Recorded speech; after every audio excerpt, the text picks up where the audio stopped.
Hello students, कैसे हो आप। आज हम स्टैंडर्ड 9th हिस्ट्री का चैप्टर नंबर 4, इसका आज हम लेक्चर नंबर 2 देखने वाले हैं। ठीक है, तो ये इस चैप्टर का लेक्चर नंबर 2 होने वाला है। तो लेक्चर नंबर 2 स्टार्ट करने से पहले मैं आपको बता दूं कि इस चैप्टर का यानी कि चैप्टर नंबर 4 इकोनॉमिक डेवलपमेंट का इसका लेक्चर नंबर 1 मैंने पहले ही पढ़ाकर अपलोड कर दिया है। तो अगर आपने वो नहीं देखा है तो पहले आप जाकर वो देख लो। ठीक है, तो देखिए लास्ट लेक्चर में हमने कहाँ तक पढ़ा था। लास्ट लेक्चर में हमने मिक्स्ड इकोनॉमी पढ़ा था, फिर हमने public sector, private sector, joint sector क्या होता है हमने वो पढ़ा था। फिर हमने 5 ईयर प्लान जो हमारे इंडिया के लिए बने थे हमने उनको पढ़ना स्टार्ट किया था। और लास्ट हमने पढ़ के ख़त्म किया था हमारे 3rd 5 ईयर प्लान पे। और मैंने आपको बोला था कि 4th 5 ईयर प्लान जो है यहाँ से हम हमारे नेक्स्ट लेक्चर में स्टार्ट करेंगे। ठीक है, तो चलिए देखते हैं इसमें क्या दिया है। तो देखिए, the intention behind setting the goals of this plan were that India should become self reliant. ठीक है, तो अब देखो ये 4th 5 ईयर प्लान का मेन गोल क्या था कि हमारी इंडिया सेल्फ सफिशिएंट यानी कि इंडिपेंडेंट आत्मनिर्भर भारत बन जाए। ठीक है, Government should develop the basic industries, increase the speed of economic development, and pay attention to establishing a socialistic pattern of society। ठीक है, तो अब देखो, अब इसमें गवर्नमेंट का मेन इसमें मोटिव यानी कि मेन एम गवर्नमेंट का क्या रहना चाहिए कि ढेर सारी बेसिक इंडस्ट्री सेटअप करो। अब ढेर सारी बेसिक इंडस्ट्री सेटअप करने से क्या होगा कि मान लो अभी देखो कॉपर माइनिंग इंडस्ट्री हो गई हमारी, फिर ऐसे ढेर सारी बेसिक इंडस्ट्रीज होती है जिसका हमें डे टू डे यूज़ पड़ता है। देखो अभी जैसे gold mining industry, copper mining industry, तो ऐसे गोल्ड, कॉपर, आयरन, ये सब ऐसे जो मेटल्स होते हैं इसमें ना बार बार इन सब चीज़ों का काम पड़ते रहता है। तो अब दूसरी कंट्री से ये सारे कॉपर, गोल्ड, ये सब एक्सपोर्ट करने से अच्छा हम हमारी ही इंडस्ट्रीज़ को इतना अच्छा बना दे कि हमें इंडिया से ही सारा सामान मिल जाए। ठीक है, तो इसीलिए बेसिक इंडस्ट्रीज़ को डेवलप करना बहुत ज़्यादा इंपॉर्टेंट था ताकि हमारे इंडिया को बार बार दूसरी कंट्री से बेसिक सामान नहीं खरीदना पड़े। ठीक है, increase in speed of economic development. ठीक है, तो ऑब्वियसली बात है अगर आप ढेर सारी बेसिक इंडस्ट्रीज़ को इंडिया में सेटअप करोगे तो इकोनॉमिक डेवलपमेंट भी अपने आप हो जाएगी क्योंकि इंडस्ट्री से पैसा आता है हमारे इंडिया में। ठीक है, and pay attention to establishing a socialistic pattern to the society. ठीक है, अब एक ऐसा अच्छा सा सोशलिस्टिक प्लान बनाओ ताकि सारे लोगों के बीच में एकदम अच्छे से सब लोग मिलजुल कर रहे, उनके बीच में कोऑपरेशन रहे, क्योंकि जब एक कंट्री के लोग एक दूसरे के साथ मिलकर काम करेंगे तभी उस कंट्री की इकोनॉमी अच्छी हो सकती है। ठीक है, अब देखो इसके बाद क्या हुआ, 14 major banks in the country were nationalise. ठीक है, अब बैंक का नेशनलाइजेशन क्या होता है, देखो जब भी कोई बैंक बहुत ज़्यादा प्रॉफिट कमाने लगता है यानी कि एक इंडिविजुअल के पास इतना ज़्यादा प्रॉफिट जाने लगता है, क्यों जाने लगता है, क्योंकि वो इंटरेस्ट लेता है। अब देखो बैंक कभी भी आपको लोन देता है तो आपके ऊपर हमेशा इंटरेस्ट चार्ज करता है ना, हर किसी के ऊपर वो इंटरेस्ट चार्ज करता है। अब वो पर 1000 रुपीज़ के ऊपर 10 रुपये, 12 रुपये ऐसे ऐसे आपके ऊपर पर ईयर लगा सकते हैं। ठीक है, तो अब इससे क्या हुआ कि बैंक के पास बहुत ज़्यादा पैसे उनके पास जमा होने लगे क्योंकि लोग उनको ये अपना इंटरेस्ट देते थे, है ना। तो इंटरेस्ट की वजह से बैंक के पास इतने पैसे जमा होने लगे, तो इसकी वजह से ये सही नहीं है कि एक अकेले इंडिविजुअल के पास इतना ज़्यादा पैसा होना सही नहीं है। तो इसीलिए इन प्राइवेट बैंक जिसको नॉर्मल इंडिविजुअल यानी कि नॉर्मल लोग ओन करते थे उनसे ले लिया गया इन बैंक्स को और ये गवर्नमेंट के अंडर आ गया। ठीक है, अब गवर्नमेंट के अंडर आ गया तो ऑब्वियसली बात है जो भी फ़ायदा होगा गवर्नमेंट को, गवर्नमेंट उसे देश के लिए लगाएगी, है ना। ऐसे तो ये जो इंडिविजुअल के पास जो लोगों के पास जा रहा था वो तो अपनी जेब में पैसा रखते, लेकिन अब जब गवर्नमेंट के पास ये पैसा जाएगा तो गवर्नमेंट उसे अपने देश में लगाएगी, है ना। This plan did not succeeded as expected. लेकिन क्या हुआ कि जो नेशनलाइज किया गया ना जब बैंक को, तो ये उस तरीके से सक्सेस नहीं हुआ जैसे एक्सपेक्ट किया गया था। ठीक है, the economy had to bear the burden of Bangladesh war. ठीक है, देखो अगर कभी भी कोई कंट्री में एक वॉर होती है तो क्या होता है कि उस वॉर में कोई भी कंट्री की इकोनॉमी हमेशा नीचे जाती है। क्यों नीचे जाती है, क्योंकि वहाँ पे उस कंट्री का सारा सब कुछ रुक जाता है और सारा खर्चा उसका वॉर के सामान में हो जाता है। ठीक है, तो इसीलिए जब बांग्लादेश में के साथ वॉर हुई थी इंडिया की तो हमारी इकोनॉमी को बहुत बड़ा झटका पड़ा था। ठीक है, the expenditure over the refugees had to be borne as well. अब जो इंडिया में जो लोग बाहर से आके इंडिया को इन्फिल्ट्रेट कर दिए थे उनके ऊपर भी बहुत ज़्यादा खर्चा हो रहा था हमारी इंडिया की इकोनॉमी का। ठीक है, The Indian economy suffered due to the pay raise of government and railway servant and rise in prices of petrol in the international market। तो अब इंडिया की इकोनॉमी को पहले भी इतने सारे झटके पड़ चुके थे, बांग्लादेश वॉर, फिर बैंक्स को नेशनलाइज करने का, ये सब इतने ढेर सारे झटके पड़ चुके थे कि एक और झटका पड़ा इंडिया की इकोनॉमी को वो टाइम पे कि जो भी गवर्नमेंट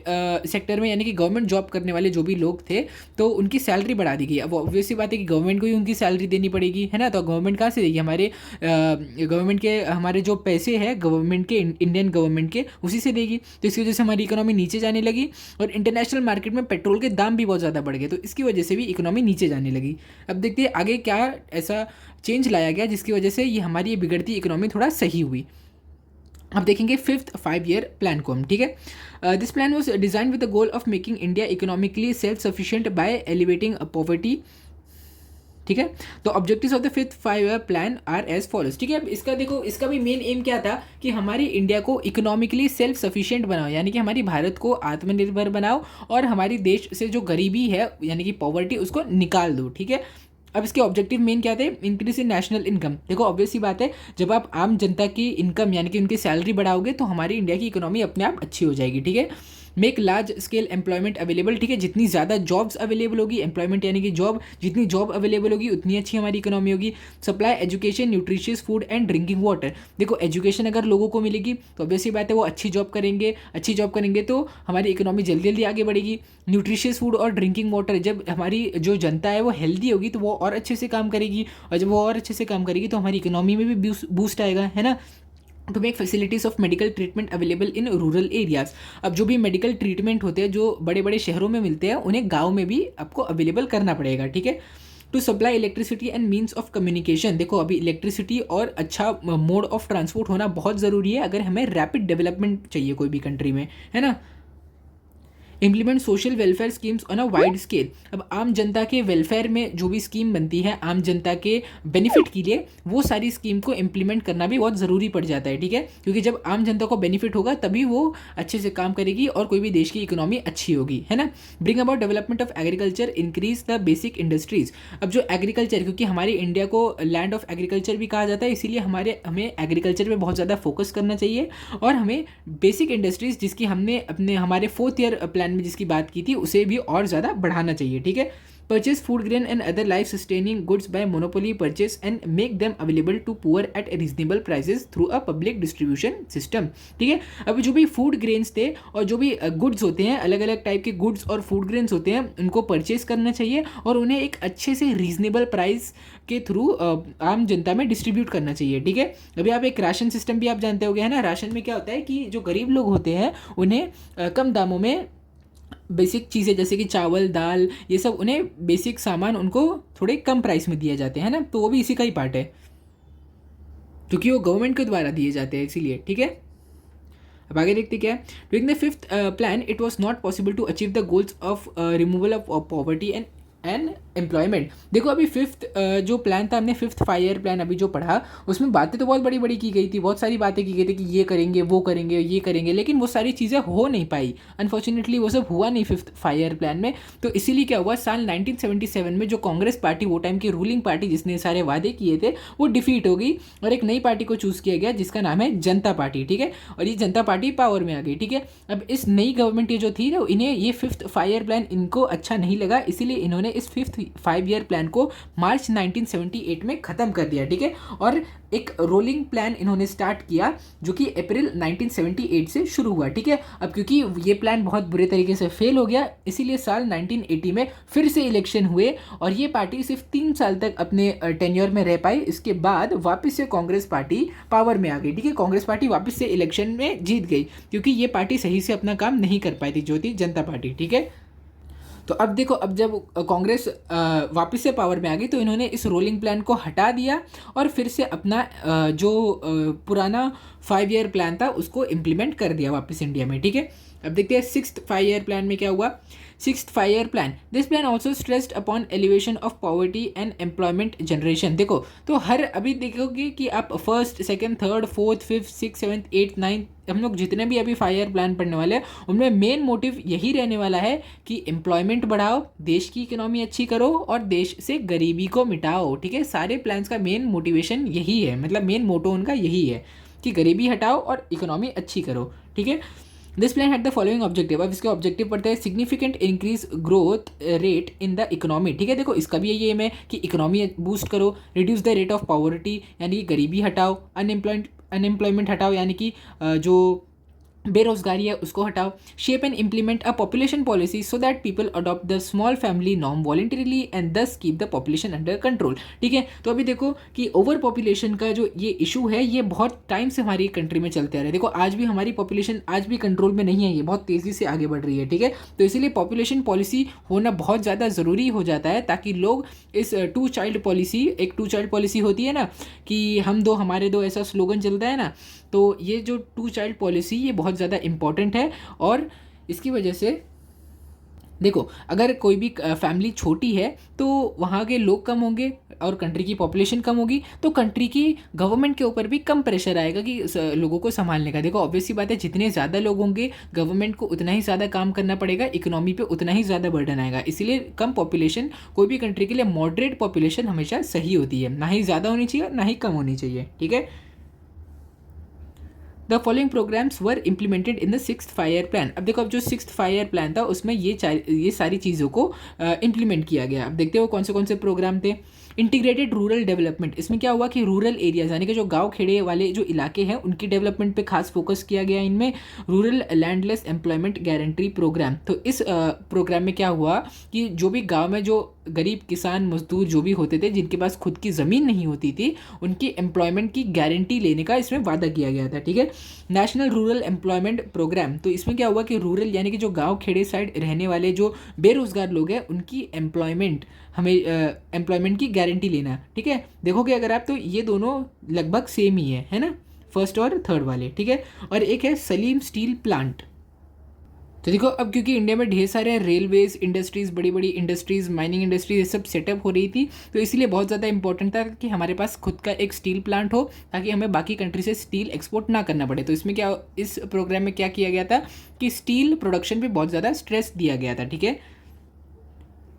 अब चलिए देखते हैं आपका 7th 5-year प्लान, ठीक है। तो अब देखो इस प्लान में क्या हुआ, ये साल 1985 से साल 1990 तक चला था। This plan laid stress on food employment and productivity. तो देखो, मैंने आपको बोला है कि हर एक प्लान है उसमें मेन फोकस एम्प्लॉयमेंट के ऊपर, हमारी इकोनॉमी के ऊपर किया गया था, ठीक है। तो इसमें भी देखो आपको एम्प्लॉयमेंट दिख रहा होगा, तो इसमें फूड के ऊपर भी बहुत खास फोकस किया गया था और हमारे देश की प्रोडक्टिविटी पर भी बहुत खास फोकस किया गया था, ठीक है।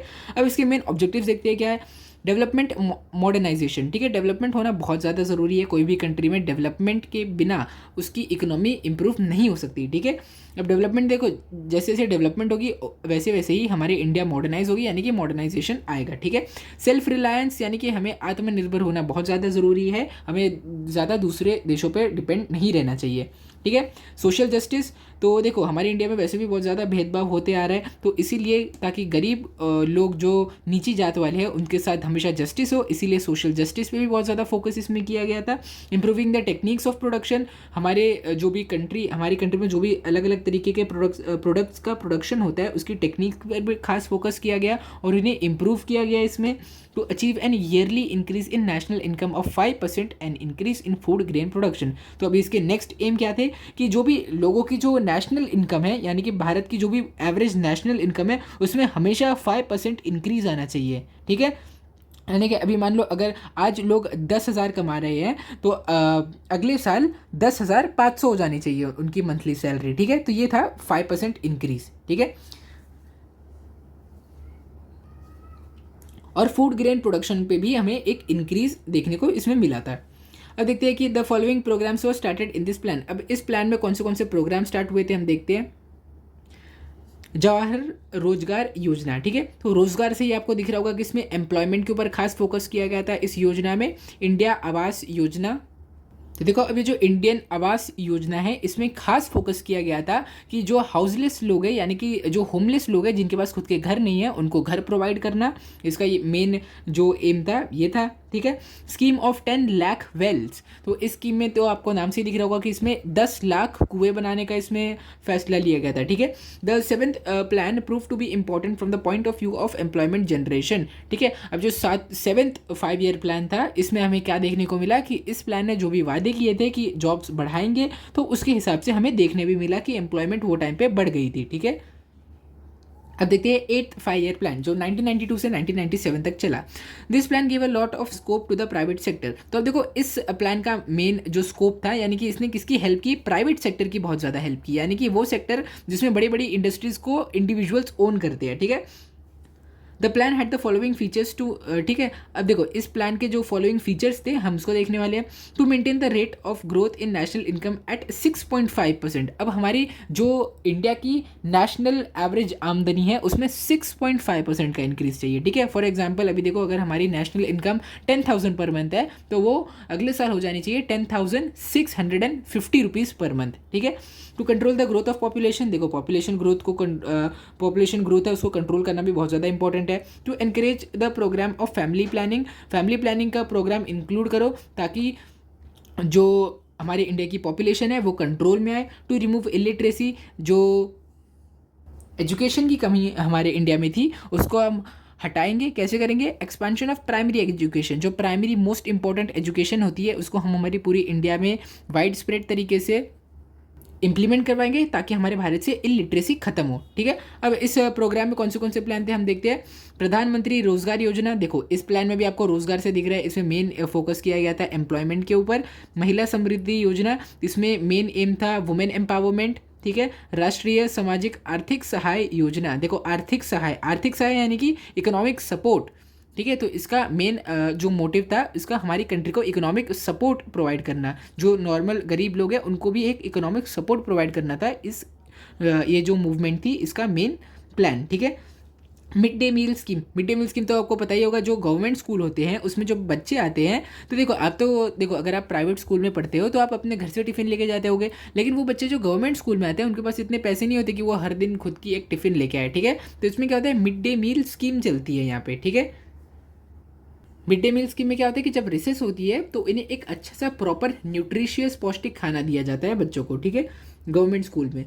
इंदिरा महिला स्कीम, ठीक है, इसमें भी वुमेन एम्पावरमेंट के ऊपर मेन फोकस किया गया था। और गंगा कल्याण स्कीम, देखो अब गंगा कल्याण स्कीम का मेन एम क्या था कि जो भी रूरल एरियाज यानी कि जो गांव खेड़े वाले इलाके हैं उनमें एग्रीकल्चर में लोगों को सपोर्ट प्रोवाइड करना अलग अलग तरीक़ों से, ताकि उनकी जो एग्रीकल्चरल प्रोडक्शन है यानी कि उनकी जो फूड ग्रेन प्रोडक्शन, जो उनकी फसल की प्रोडक्शन है उसको इंक्रीज़ करे, अलग अलग उनको मेथड बता के। ठीक है, During the 8th plan, the importance of private sector grew. This plan had a reflection of liberalization and free market policy. ठीक है, अब इस 8th 5 year प्लान में क्या हुआ कि प्राइवेट सेक्टर की जो इंपॉर्टेंस है वो बहुत ज़्यादा ऊपर हो गई। ठीक है, क्योंकि देश को पता चलने लगा कि प्राइवेट सेक्टर कितना ज़्यादा ज़रूरी है हमारी इकोनॉमी को बढ़ाने के लिए, इकोनॉमी को बूस्ट करने के लिए। ठीक है, और ये किसका रिफ्लेक्शन है? Liberalisation of free market policy. ठीक है, और जब ग्लोबलाइजेशन हुआ तो हमारी इंडिया थोड़ी सी लिबरलाइज हुई और मार्केट पॉलिसी हमारी थोड़ी फ्री हो गई। तो इसमें क्या होता है कि पहले ये 1991 के पहले अगर कोई इंडिया में ट्रेड करने आती है बाहर की कंट्री तो उसको बहुत सारे नॉर्म्स का सामना करना पड़ता है, नहीं उसे बहुत सारे रूल्स एंड रेगुलेशंस के अंडर रह के उसको काम करना पड़ता है। लेकिन लिबरलाइजेशन के चलते क्या हुआ कि जो स्ट्रिक्ट रूल्स थे इसको थोड़ा कम किया गया। जैसे ये थोड़े कम हुए तो इंडिया में और ज़्यादा जो इन्वेस्टर्स थे वो इन्वेस्ट करने आ गए और अपनी इंडस्ट्री सेटअप करने लगे। ठीक है, अब देखते हैं 9th 5 year प्लान में क्या बोला गया था। This plan focused on agriculture and rural development. ठीक है, तो अब देखो अभी तक हमने जितने भी प्लान्स पढ़े उसमें मेन एम किसके ऊपर था कि अनएम्प्लॉयमेंट के ऊपर फोकस करना था, इकोनॉमी बढ़ानी थी और गरीबी दूर करनी थी। ठीक है, तो अब ये 9th जो 5 year प्लान था हमारा, इसमें क्या हुआ कि इसमें मेन फोकस किया गया एग्रीकल्चर और रूरल एरियाज यानी कि जो गांव खेड़ वाले इलाके हैं उनके डेवलपमेंट में फोकस किया गया। ठीक है, अब इस प्लान के ऑब्जेक्टिव्स क्या थे हम देखते हैं। To increase the rate of growth of economy. ठीक है, तो देखो ये इसका कोई ऑब्जेक्टिव नहीं है ये, ठीक है, आप इसको ऑब्जेक्टिव बोल सकते हो क्योंकि देखो अगर आप एग्रीकल्चर और रूरल डेवलपमेंट करोगे तो ऑब्वियस सी बात है जैसे जैसे एग्रीकल्चर और रूरल एरियाज डेवलप होंगे हमारी इकोनॉमी की रेट अपने आप ग्रो करने लगेगी। ठीक है, create healthy competition in infrastructure sector. देखो इसका क्या मतलब हुआ कि देखो जब अब ढेर सारी गवर्नमेंट अलग अलग इंडस्ट्रीज़ को सेटअप करेगी, प्राइवेट सेक्टर जो भी हमारा इंफ्रास्ट्रक्चर सेक्टर है चाहे वो पब्लिक सेक्टर या प्राइवेट सेक्टर हो, जब ढेर सारी इंडस्ट्रीज सेटअप हो जाएंगी तो वो इंडस्ट्रीज़ क्या चाहेंगी कि हम हमेशा हमारे मार्केट के टॉप पे बने रहे। ठीक है, तो अब मार्केट के टॉप पे बने रहने के लिए जो सारी की सारी इंडस्ट्रीज़ है वो सारी एक दूसरे के कॉम्पिटिशन में रहेगी। ठीक है, अब देखो क्योंकि सारी की सारी इंडस्ट्रीज़ एक दूसरे के कॉम्पिटिशन में है यानी कि वो सारी इंडस्ट्रीज़ बहुत ज़्यादा अच्छा काम करेगी। ठीक है, अब देखो ऑब्वियस सी बात है जब सारी इंडस्ट्रीज अच्छा काम करेगी तो इन शॉर्ट उसका फायदा पूरे देश को होने वाला है। ठीक है, give new direction to industrial policy for ensuring foreign investment. ठीक है, तो इसमें देखो हमारी इंडस्ट्रियल पॉलिसी को थोड़ा अच्छे से शेप किया जाए और इसके अंदर मॉडिफिकेशन किए जाए ताकि जो फॉरेन इन्वेस्टर्स है उन्हें हमारी इंडिया के अंदर इन्वेस्टमेंट करने में उनको दिलचस्पी मिले और वो बहुत आसानी से हमारी इंडिया में इन्वेस्टमेंट करें, क्योंकि अगर वो इन्वेस्टमेंट करेंगे तो ऑब्वियसली हमारी जो इकोनॉमी है वो बूस्ट हो जाएगी। ठीक है, द फॉलोइंग स्कीम्स वो स्टार्टेड ड्यूरिंग दिस प्लान। अब इस प्लान के जब ये चल रहा था तो इसमें कौन सी स्कीम बनी थी हम वो भी देखेंगे, ठीक है। स्वर्ण जयंती सहारी रोजगार योजना, देखो रोजगार यहाँ पे देखो आपको दिख रहा है, क्योंकि जैसे ही आपको रोजगार दिखा तो आपको समझ जाना चाहिए कि इसमें एम्प्लॉयमेंट के ऊपर फोकस किया गया था। भाग्यश्री चाइल्ड वेलफेयर पॉलिसी, है ना, देखो चाइल्ड वेलफेयर पॉलिसी यानी कि इसमें बच्चों के ऊपर खास फोकस किया गया था, बच्चों के डेवलपमेंट, उनके एजुकेशन और उनकी सिक्योरिटी पे खास फोकस किया गया था इसमें। राजेश्वरी महिला कल्याण योजना, इसमें देखो महिला है तो आपको इसी से समझ जाना चाहिए कि इसमें वुमेन एम्पावरमेंट के ऊपर खास फोकस किया गया था। स्वर्ण जयंती ग्राम स्वरोजगार योजना, तो देखो इस पॉलिसी का मेन एम क्या था, इसमें आपको रोजगार दिख रहा था, इसको इससे भी आपको समझ जाना चाहिए कि इसका मेन एम था जो भी हमारे रूरल एरियाज़ में जो भी लोग रहते थे, यानी कि जो गाँव खेड़े में लोग रहते थे, उनको रोजगार देना, यानी कि उनको एम्प्लॉयमेंट, उनको जॉब्स देना, ठीक है। जवाहर ग्राम समृद्धि योजना, ठीक है। अब ग्राम समृद्धि है, ग्राम मतलब गांव, ठीक है। तो इसका मतलब ये जो मूवमेंट थी, यानी कि ये जो प्लान था, इसके अंदर खास फोकस किया था रूरल डेवलपमेंट, यानी कि गांव के डेवलपमेंट पे खास फोकस किया गया था। अंत्योदय अन्ना योजना, ठीक है। तो देखो इस योजना का मेन मोटिव क्या था कि जो भी गरीब लोग हैं उनको एक सब्सिडी के थ्रू सस्ते में ग्रेन्स, यानी कि चावल, दाल चावल जैसे इंपॉर्टेंट खाने के सामान उनको सस्ते में दिए जाए, ठीक है। प्रधानमंत्री ग्राम सड़क योजना, देखो ग्राम सड़क यानी कि जो ग्राम सड़क से आपको समझ जाना चाहिए कि जो भी गांव साइड के एरियाज है उनमें अच्छी पक्की सड़क बनाने का मेन मोटिवेशन था इस प्लान का, ठीक है। आगे देखते क्या है, in this plan the progress of communication system and service sector was achieve as per the expectation. तो देखो अब इस प्लान में जो भी हमने कम्युनिकेशन और सर्विस सेक्टर में जो भी हमने एम किया था वो बहुत अच्छे से हमें अचीव हो गया था, कि उसमें 9th 5-year प्लान जो था उसमें, ठीक है। There is a growth in the field of construction and communication, हमारी इंडिया का कम्युनिकेशन भी बहुत अच्छा हो गया था इस फील्ड में, मतलब फील्ड ऑफ कम्युनिकेशन की फील्ड में बहुत ज़्यादा डेवलपमेंट हमें देखने को मिला था, और हमारी कंस्ट्रक्शन की जो पावर है वो भी बहुत ज़्यादा इंप्रूव हो गई थी हमारे इंडिया में, ठीक है। अब देखते हैं नेशनलाइजेशन ऑफ बैंक क्या होता है, ठीक है। ड्यूरिंग द टेरियन of prime minister Pandit Nehru and Lal Bahadur Shastri, banking was a monopoly of the private sector, ठीक है। तो अब देखो जब पंडित नेहरू और लाल बहादुर शास्त्री जब हमारे इंडिया के प्राइम मिनिस्टर थे तो क्या हुआ था, वो टाइम पे बैंकिंग मोनोपोली बन गई थी प्राइवेट सेक्टर की, मतलब कि बैंकिंग का मोस्टली जो भी बैंकिंग होती थी ना उसको प्राइवेट सेक्टर ओन करते थे, यानी कि बड़े बड़े जो भी बैंक थे वो टाइम के उन्हें अकेले लोग उन्हें ओन करते थे, उन्हें कोई भी गवर्नमेंट ओन नहीं करती थी, ठीक है। तो इसीलिए जो भी बैंक थे वो ज़्यादातर प्राइवेट थे, गवर्नमेंट बैंक ज़्यादा नहीं थे वो टाइम पे, ठीक है। This bank represented different industrial group, देखो डिफरेंट इंडस्ट्रियल ग्रुप यानी कि जो नॉर्मल लोगों के ग्रुप इन्हें ओन करते थे इन बड़े बड़े बैंक्स को, ठीक है। The director of this bank were working towards developing of industrial sector and increasing its profit, ठीक है।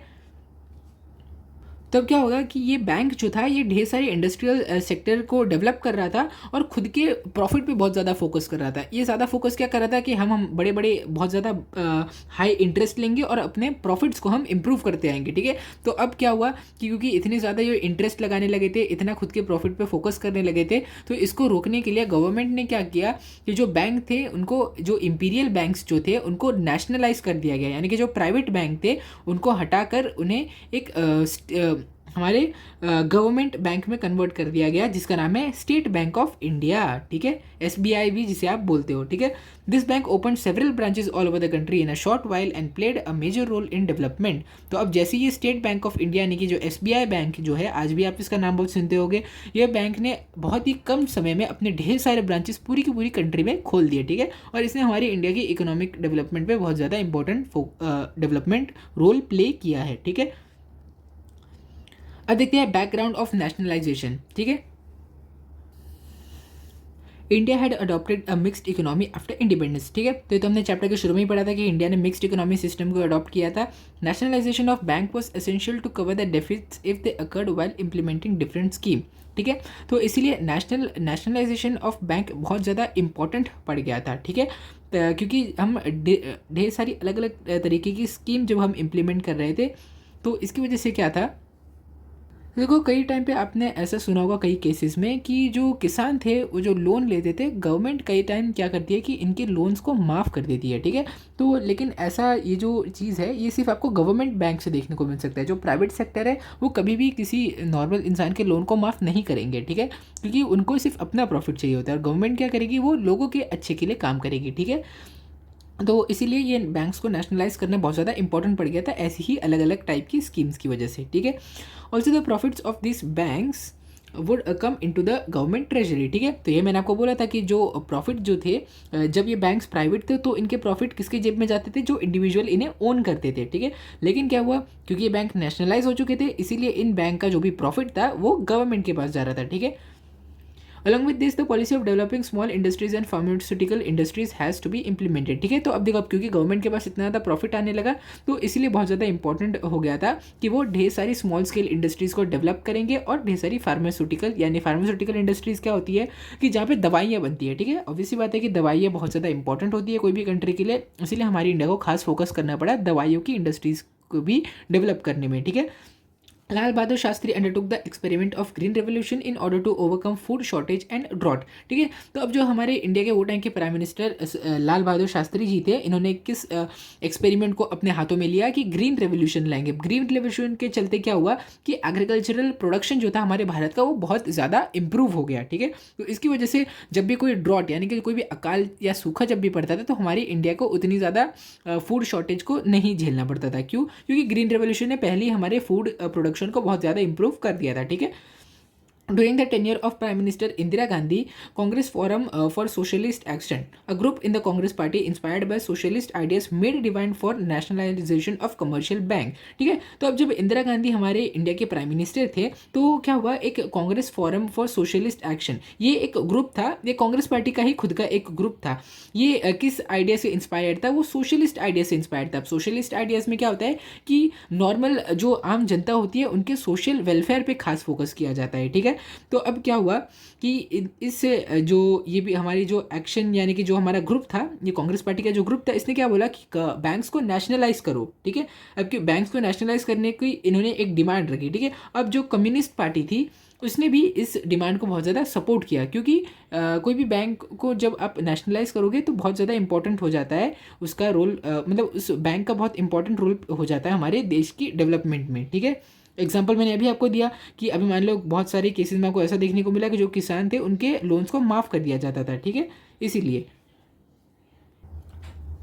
Do you know prime minister Indira Gandhi nationalised 14 banks on 19 जुलाई 1969, ठीक है। तो इस डेट को 14 बैंक्स को नेशनलाइज किया गया था प्राइम मिनिस्टर इंदिरा गांधी के द्वारा।